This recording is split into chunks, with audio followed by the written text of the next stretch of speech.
It's a real pleasure to welcome our first speaker, the public face of Mutuo. Peter Hunt will reflect on 10 years of achievement by Mutuo. What I doubt he'll say is how much he has personally influenced that progress. With 17 years as Policy and Public Affairs Advisor, he's well equipped to do so. He's worked as General Secretary of the Cooperative Party before founding Westminster Bridge Associates in 2008. But in 2001, he established Mutuo as a think tank and public affairs agency, and here to tell the story so far, Peter Hunt.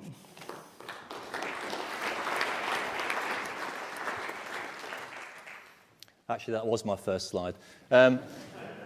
Thanks, Andrew, and welcome everybody. It's really good to see so many familiar faces and one or two new faces as well today, and hopefully it will be a useful and interesting session for you. We should also, right at the beginning, thank Engage Mutual Assurance for their support. This is the fourth time they've sponsored this event, and really, without their support, we wouldn't be able to do it at all. I think they're a great example to the movement, and also a great example to whoever else fancies sponsoring something that we do in the future as well. So I can see you're all looking very keen to do that. Okay, well look, I'm going to give us a little bit of a retrospective to talk about what Mutuo has been doing over the last 10 years, and a lot of this will be familiar to you, but the purpose of all of this is really to sort of begin at the beginning, which is to start by thinking about what the sector was like 10 years ago. And we will remember it was a very different place from where it is now. It was a very different feel to the organisations that we work with. Many of them have changed. Many of them have become new bodies, merged together, grown, or disappeared altogether. But as a movement, it is certainly a different place to be. I remember we talked a lot about demutualisation. We'd just come to the end 10 years ago, at the beginning of Mutuo, of the last big wave of demutualisations. Only one or two have happened since then. And it was a movement that was pretty demoralised. It was characterised by, certainly by government and politicians, as being something a bit old hat, something a bit of the past. And so there really was a job to do, which is the reason that Mutuo was established. And what we're trying to do today is to showcase the work that we've been doing to try to build the image of the sector, to try to show what's best within the sector, and to try to get other people to come along with us on that journey. Now, you're going to get a lot of speeches today. You're going to get opportunities within the breakout sessions for interaction as well. But there's also an opportunity for you. We're taking, everything's been videoed through the day, and there's also an opportunity in the Horsefall room next to the St Pancras room for any of you just to say what you want to think to the camera. And we will be making YouTube videos at the end of all of this process to try to capture what the sector thinks about itself. So if you're brave enough and if you're good looking enough, go in there and yeah, I know, rules quite a few out. Not everybody. Go in there and say what you think to the camera, and who knows, you might appear in the next Mutuo production. So what's the purpose? Well, we were founded 10 years ago to work with the sector. We're not a trade association. We're not an organisation you join. We're here to try to draw together the different parts of the sector. We're trying to find out where there's a consensus message, what it is, and how we can best communicate that to government. And, let's face it, this is a sector which has been split into many different silos over many years. That's been the hardest part of our work over the last 10 years, is trying to break down the silos and trying to find the common ground between the different organisations. We know that many building societies think of themselves as building societies first and foremost, and secondly as mutuals, and the same goes for many other parts of the sector. So actually, it's quite a job to try to draw this new definition, this new collective definition across. But the reason for doing it is to try to get people to see the mutual sector for all of its elaborate and significance. The point about the mutual sector is that it touches many, many people's lives. And you often come up against the the monoculture of business around PLCs, around listed companies, and actually people don't think about mutuals because actually really it's only about 5% of the economy. But if you think about it in terms of people's lives, it touches many, many millions of people's lives. 1 in 3 of the population are members of at least one mutual. These are really significant businesses, and we need to tell people that. And it's growing. You've got a copy of the yearbook.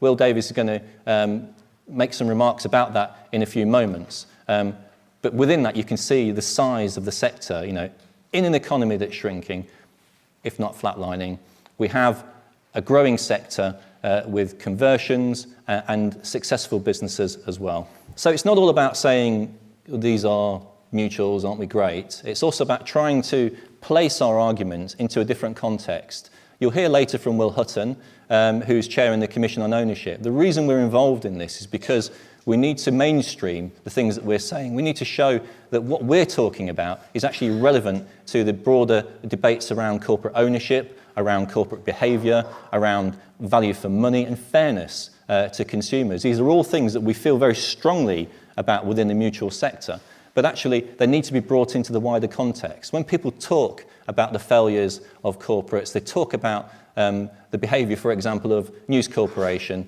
they need to be thinking about why they behave like that, why they're permitted to behave like that, and what's different about mutual organisations.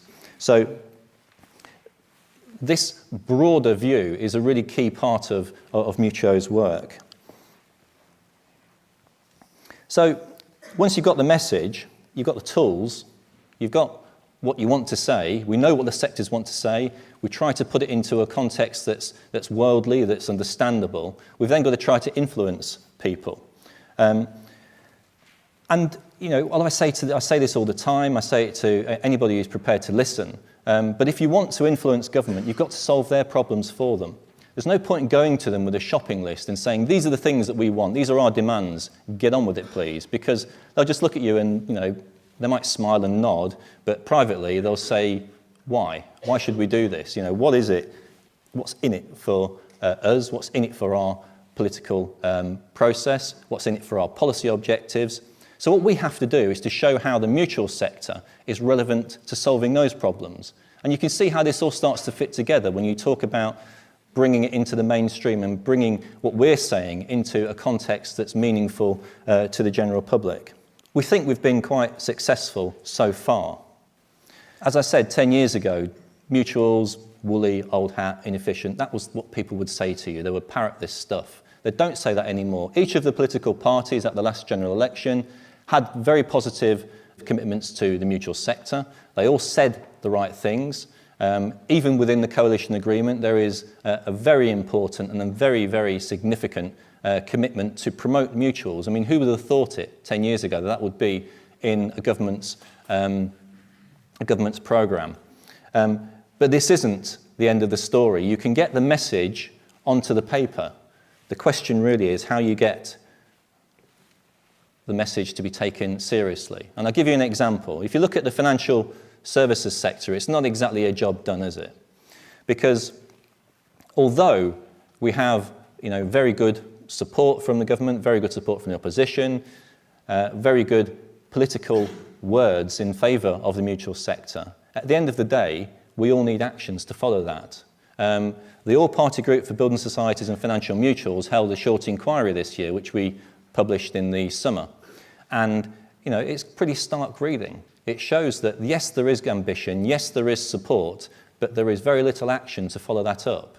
What we have to do is to get into the heart of the decision-making process, which is why, we can't stand here after 10 years and say, well, people don't think mutuals are old hat anymore, so we must have done our job well. That's only part of it. We have to go to the next stage now, and this is a much harder part of the game, which is to get people to actually, and politicians and government, to actually take the action that is necessary to both support the mutual sector and to help promote organisations in the future. It's still an uphill task. So we do it through our pamphlets, through our talking to you guys, through working with your organisations, through our lobbying process in government. And you can all take part in this. This is what the forum's all about. So the theme this year is about leading mutuals together. It's not about us leading you, it's about you leading mutuals together. I think actually it's a pretty self-selecting group, the organisations that engage with Mutuo. Within the sector, they tend to be the forward thinkers, they tend to be the successful organisations. That's not to say we've got everybody participating that we want, but actually it is a pretty self-selecting group. We want to work with the best of the mutual sector. We want to push the boundaries of the mutual sector, and we want the innovators to work with us. And if you think you're one of them, do talk to us. If you've got ideas, come and talk to us. It's not just coming out of a mincing machine and an ideas factory in our office. This is something that happens by working across the broader sector. You will see today we're publishing 4 publications today.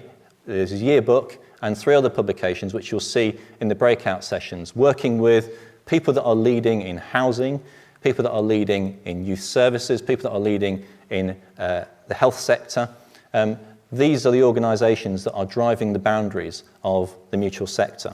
So I mentioned new mutuals. I mean, I know there's a lot of, call it cynicism if you want, but a lot of people at the beginning didn't really get why Mutuo was involved in promoting new mutuals. Why doesn't it just talk about existing mutuals? Again, this is all about trying to look at what the government's agenda is, trying to look at what politicians are thinking about, what are their daily concerns, and how can we solve their problems. And so getting involved with foundation trusts, with social housing mutuals, with health mutuals, with post office mutual, these are the routes into relevance. These are the ways that we make our message broader, more acceptable, and more easily understood.